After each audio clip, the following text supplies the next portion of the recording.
Nós estamos com o João Gabriel Santana de Lima, diretor editorial da revista Época. João Gabriel, boa tarde para você. Boa tarde, Tânia, tudo bom? Tudo bem. Olha só, a Época está celebrando a sua 1000ª edição. É um bocado de coisa, hein? É um bocado de tempo. Pois é uma edição especial que a gente resolveu homenagear o jornalismo, na verdade. Sim. Então as pessoas falam muito hoje em dia está muito na moda essa economia de impacto, né? Você fazer coisas que não dão só lucro, mas tem um impacto positivo na sociedade. A nossa teoria é que o jornalismo bem feito, ele sempre tem um impacto positivo na sociedade. Quando você faz uma reportagem que você desvenda alguma coisa importante, esclarece alguma coisa importante, ou quando você leva o nível do debate com fatos checados, isso gera impacto positivo. O caso mais famoso é o caso Watergate, né? Teve nos Estados Unidos um furo de reportagem que acabou levando à renúncia de um presidente da República e uma melhoria nas práticas políticas do país, né? E aí o que a gente fez foi o seguinte: a gente escolheu 12 reportagens ao longo da trajetória da Época, mas a gente não republicou as matérias. A gente contou um pouco a historinha das matérias, mas tentou analisar o impacto. O que aconteceu depois das reportagens, como essas reportagens ajudaram de uma certa maneira a melhorar a sociedade. Quer dizer, a gente resolveu fazer isso não como uma auto-homenagem só, mas como homenagem ao jornalismo de uma maneira geral, e é isso que a gente está dizendo em toda essa edição. Eu espero que as pessoas gostem, a gente gostou muito de fazer esse trabalho. Legal, né? Porque essa questão do impacto é fundamental, e não só no aspecto político, né, em desdobramentos em relação a governantes, mas também no comportamento das pessoas. Pois é, uma coisa interessante, quer dizer, a gente tem muitas matérias políticas ali, mas a gente mostra um pouco como quando a Época abordou pela primeira vez a questão das drogas, a questão do casamento gay, em reportagens de capa, isso teve muito impacto, provocou muita discussão na sociedade, né? O casamento gay, por exemplo, a gente narrou em 2008 a história de um casal gay dentro do Exército. E aquilo gerou uma tremenda confusão, inclusive os dois militares eles chegaram a ser presos, né? Houve um monte de problemas. Agora, foi a primeira vez também em 2008 que você teve um evento governamental falando do assunto. Os governos e os políticos evitavam esse assunto porque consideravam tabu. Então isso é um impacto positivo. Bem ou mal, hoje, 8 anos depois, a gente está discutindo abertamente tanto essa questão quanto a questão das drogas, que também era um grande tabu. Então a gente acha que isso é uma evolução na sociedade quando o jornalismo coloca esses temas em pauta. É isso mesmo, legal. E que venham outras tantas milésimas edições aí para dar. Já estamos pensando na edição 2000. Muito bom, é isso aí. João Gabriel, bom, vamos voltar aqui para o nosso mundinho cotidiano dessa semana que marca a 1000ª edição da Época, e os acontecimentos políticos. O que nós podemos destacar? Esse imbróglio todo do PSDB que já vem de um tempo se arrastando, essa divisão, a questão da permanência ou não dos ministros no governo, e essa propaganda política que saiu esse programa partidário, né, da quinta-feira, expôs, né, toda essa divisão com muita intensidade, e até aumentou, né, a divisão, João. Você disse muito bem, é uma coisa que vem de muito tempo. Tem uma coisa muito interessante, né? O PSDB, ele sempre foi um partido que resolveu as divergências internamente. Eu fiquei muito impressionado recentemente quando o Fernando Henrique lançou aquele livro dele, Diários da Presidência. Quando você lê aquele livro, você vê que dentro do governo Fernando Henrique, você tinha dois grupos que se digladiavam de uma maneira muito forte pelo controle da área econômica. A imprensa noticiou isso na época, mas quando você lê o livro do Fernando Henrique, você vê que era uma briga de foice, que era uma briga tremenda dentro do partido, mas que, de uma certa maneira, sob a liderança do Fernando Henrique, a coisa ficou meio interna e teve uma direção clara, né? O Fernando Henrique tomou um partido claro da equipe econômica liderada pelo Pedro Malan e de uma certa maneira, colocou quem se opunha em outro ministério, que foi o José Serra, né? Então você tinha ali teve ali uma liderança que de uma certa maneira guiou para uma direção e o partido se unificou. O que está acontecendo agora, isso vem com mais força desde que o João Dória foi candidato aqui em São Paulo, contra a vontade da cúpula do partido, é que essas divergências são expostas em público. E esse caso do programa de televisão é um caso muito forte pelo seguinte, porque você teve pela primeira vez gente de dentro do partido criticando a direção do partido em público.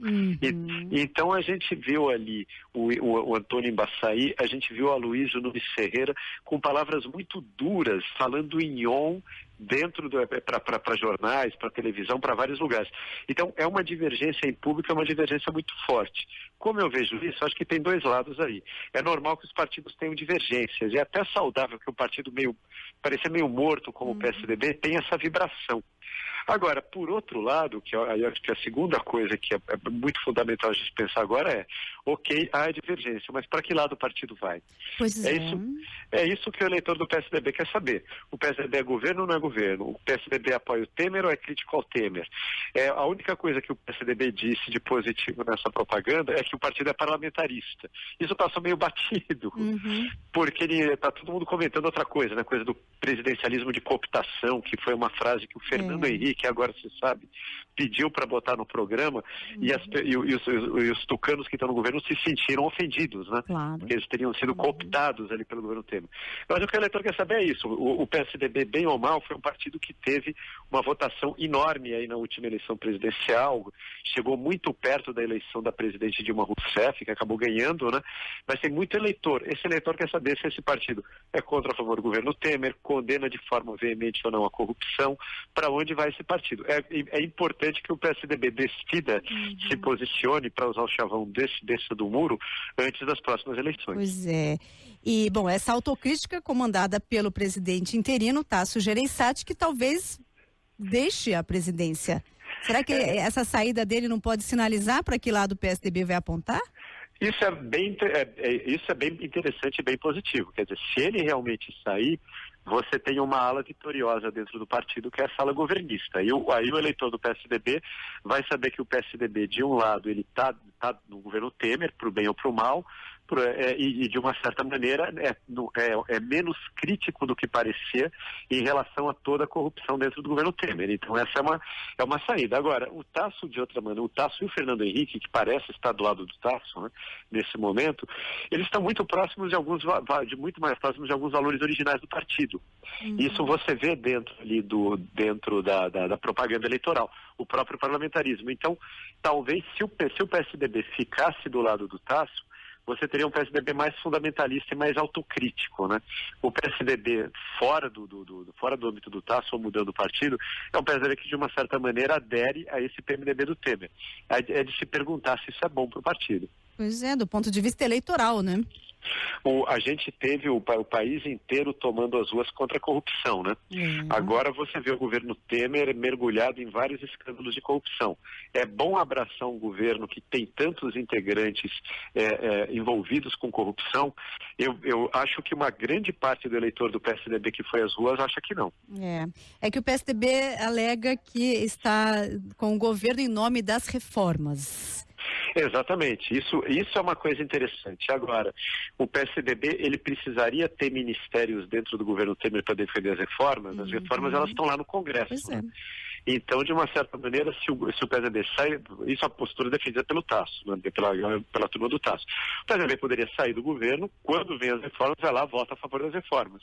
Mas aí você está, de uma certa maneira, votando a favor de coisas que o PSDB julga que são boas para o país, e eu concordo que sejam, porque sem as reformas nesse momento atual, que a gente está com essa crise fiscal tremenda, a gente não vai para frente. Agora, você não precisa estar apoiando, estar emprestando o seu próprio prestígio para um governo tão impopular. Essa é um pouco a visão dos, digamos assim, autênticos do PSDB. Agora, João Gabriel, aproveitando a sua presença e explorando um pouquinho para tentar compreender esse apoio do PSDB ao presidente Michel Temer. Se o PSDB tira o apoio ao presidente Michel Temer e uma nova denúncia surge, é capaz que o presidente caia, e aí surge o Democratas com uma força, inclusive para as próximas eleições. Então tem um cálculo político um pouquinho mais de longo prazo, assim, até pelo menos o ano que vem, não tem?